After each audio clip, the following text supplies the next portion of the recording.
Oh, wild. Nag-wild. Oh. Agoy. Oh, no. Nag-wild po. Ito po yung dalawang baka na wild kanina. Oh, no. Ano na sila? Behave na po sila, mga kagandang buhay. So, tungkol dun sa request ng ating mga viewers na i-tutorial sila kung paano ba ang pag-apply online. Isa-isa po naman nabili nating baka. Kung paano po bigyan ng shipping permit. Mga kagandang buhay, ang ating mga baka nabili. Ano ba yung mga kailangan natin? Paano ba tayo mag-apply sa online? Meron pong ginawa niyan si Tracy, mga kagandang buhay, na step by step na paraan kung ano ang mga dapat gawin at ano ang mga kakailanganin, paano po natin yon gawin. May mga website po na dapat natin puntahan, kaya flashback po natin, mga kagandang buhay, panoorin na lang po ninyo ito.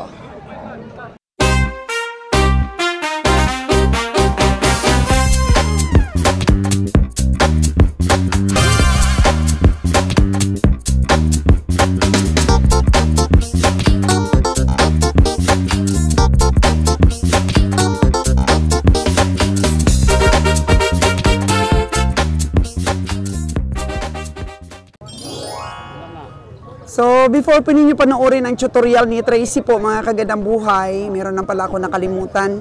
Sa bawat pamimili natin ng hayop, kailangan po natin ng credentials sa bawat isa pong nabili natin. So, ano ba ang credentials? Yung credentials po, mga kagandang buhay, galing po yan sa farmer na patunay po na sa kanya ang baka. Tapos, pag nabili natin ang baka niya, yun na po na itatransfer na dun sa opisina. Dito po sa livestock auction mismo, sa pangalan po ng nakabili. Oo, sa pangalan po ni Kabeng Roger. From farmer to Kabeng Roger. Kasi si Kabeng Roger na yung bagong nagmamay-ari ng hayop. So, yun po. Tapos, kailangan natin i-comply yung mga health certificate ng hayop. Police clearance. Yun, may sinisipat si Kabeng Roger. So, malalaman nyo po dito sa tutorial ni Tracy kung paano po step by step ang ating gagawin. So, kailangan lang po may credentials po tayo, health certificate, police clearance. So, kung okay na po yun, ready na para mag-apply tayo ng online shipping permit. Oo. Mahirap, no? Mahirap po, mga kagandang buhay, lalo na kung hindi tayo computer literate. So, ang ginawa namin ni Kabeng Roger, meron na po kaming tagalakad para hindi na po abala sa amin ba. So, meron na kaming tagalakad nun. So, sabi ni Kabeng Roger, kakain daw po muna kami. Kagandang buhay, panoorin na po ang video ni Tracy.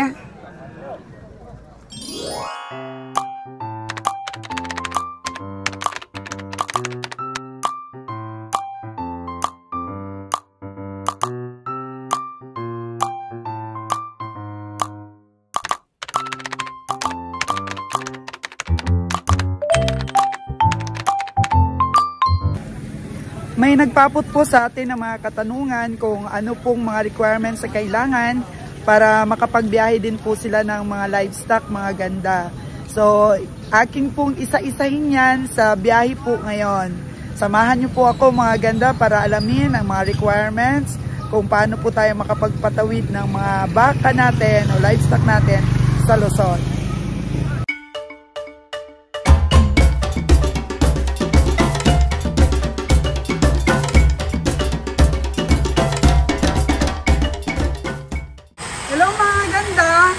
Tapos na po tayong mamili ng ating mga livestock, mga baka po natin.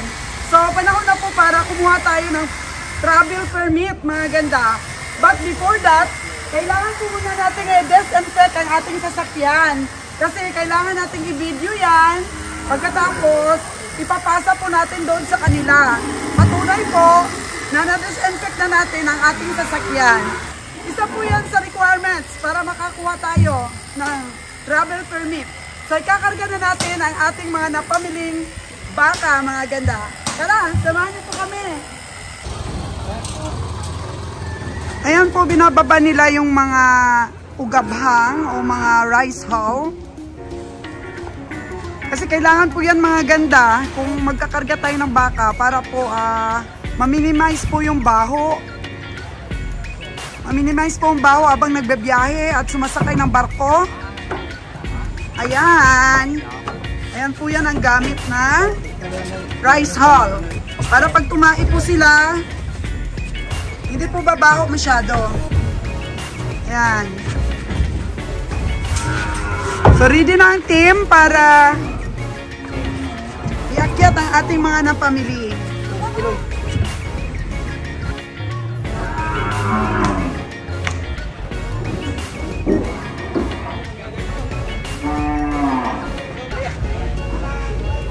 Sadyang napakahirap magpaakyat ng ng mga baka sa truck. Mayroong mga tamad talaga na baka, oh, ayaw umakyat. Ayan, po yun. Tsaka papaakyatin po sila sa second decker.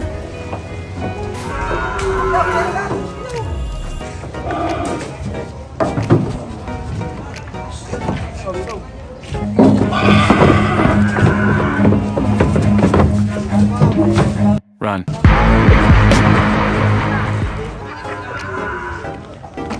So yan, isa ulit. Hanggang sa mapuno ang truck.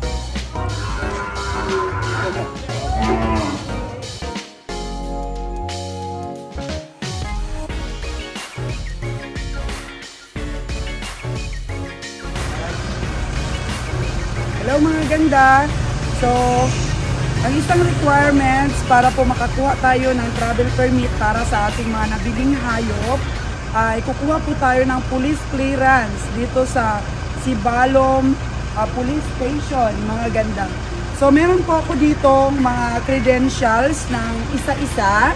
Credential po ito isa-isa ng ating mga nabiling baka, mga ganda, at bibigyan po nila isa-isa rin ng clearance. So i-check po nila dito kung tama ba ang nilagay na credential para sa ating mga nabiling hayop. Kung nakaw ba siya o hindi.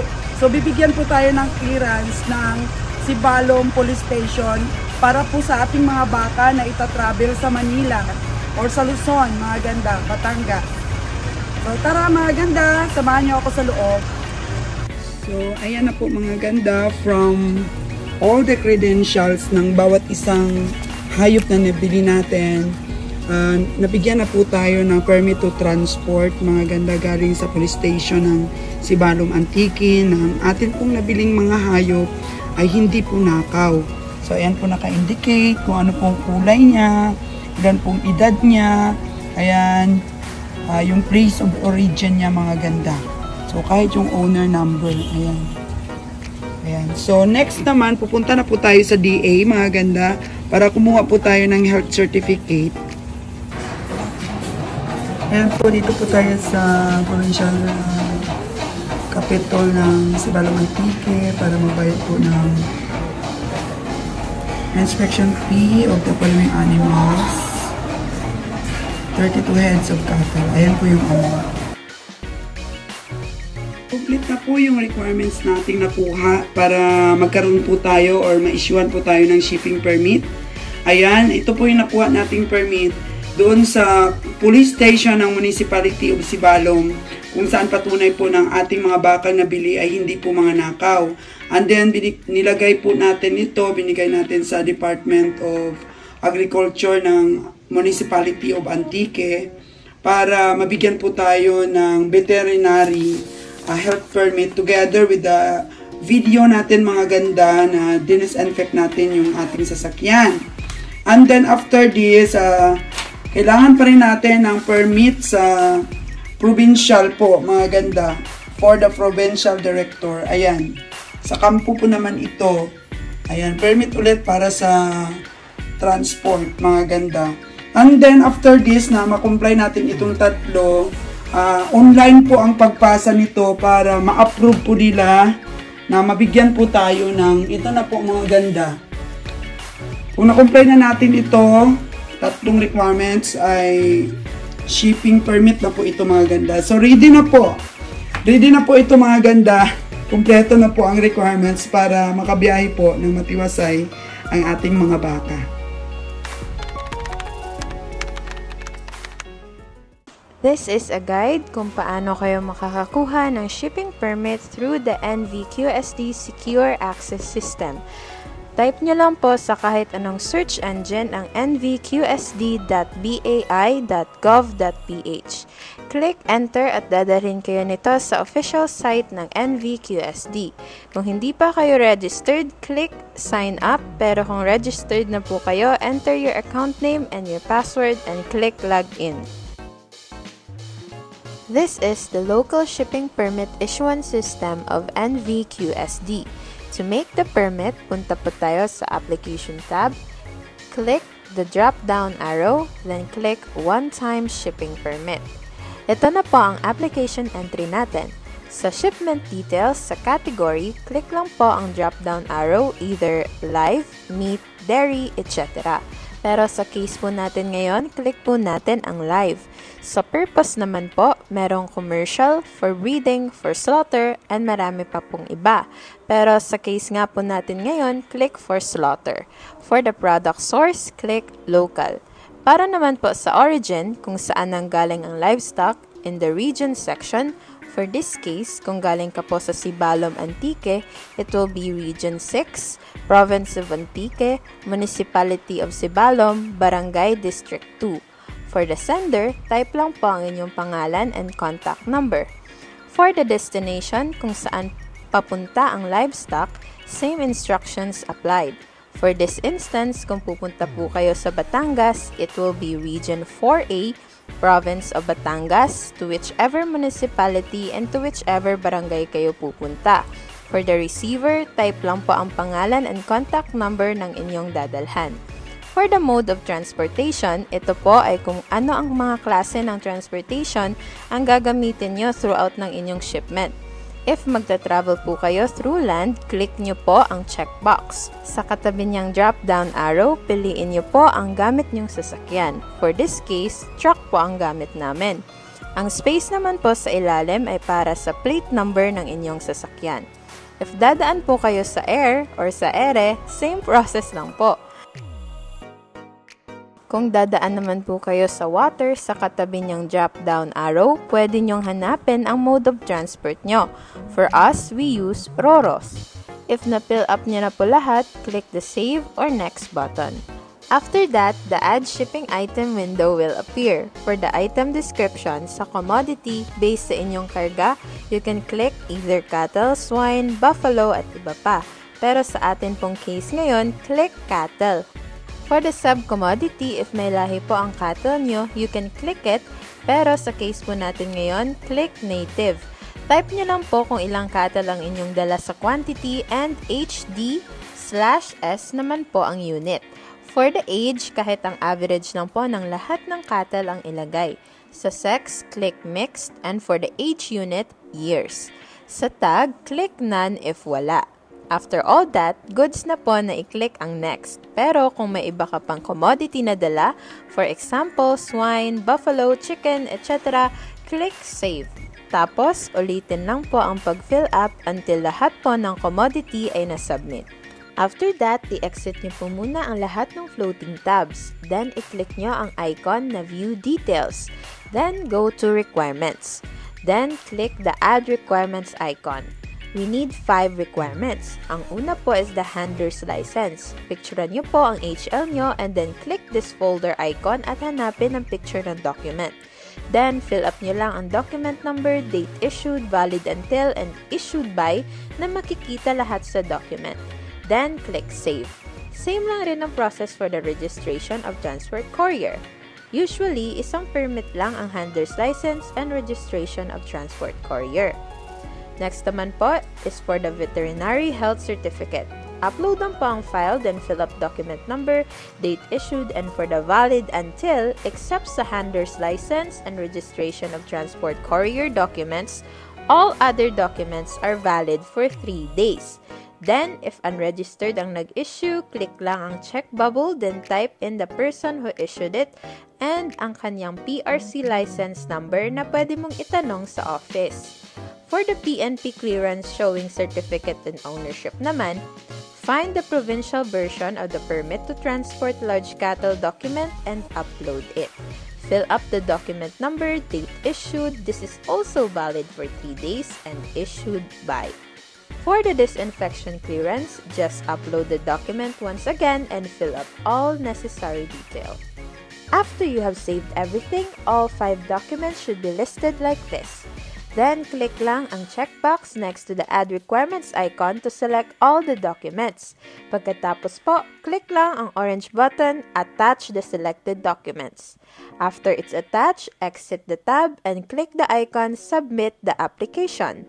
Pagkatapos po nun, just wait for the status to be approved at tapos na. Meron ka na ngayong shipping permit. All you need to do is print it.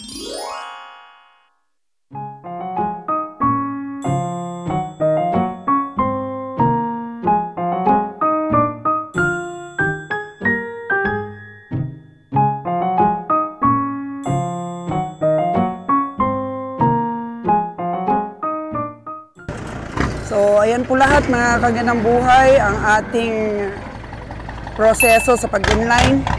Panoodan ninyo yung ginawang tutorial ni kabiyahing Tracy. So, sana po may nakuha din kayong tip para meron po kayong guide kung paano po kumuha ng online livestock permit. Ganun din po ang gagawin siguro sa pagpatawid ng ating mga alagaing hayop. So for Katay, yun po ang tinakel ni Tracy. So ayan, painumin po muna natin yung ating mga kalabaw na nabili, mga kagandang buhay. Dito po sila nakalagay. Yan po yung mga nabili nating mga hayop. Doon banda, kalagay po sila doon sa niyugan. Hinihingal na po sila, kaya painumin muna natin. Bibili tayo ng tubig, tapos painumin natin ang ating mga alaga. Yung mga nabili, alagaan muna natin para may resistensya. Kasi 3 to 4 hours pa ang biyahihin nila from Bakong to Gihulngan sa base natin. Medyo kumapal na rin ang mga damo dito sa Bakong, oh, nung umulan-ulan. Kapal na. Ay, walang inom ating mga kalabaw. Ito, atin yan, oh. Atin po yan. Dun, atin pa po yun, oh. So, painumin natin. Kalabaw natin. Atin pa po yung kalabaw na yun.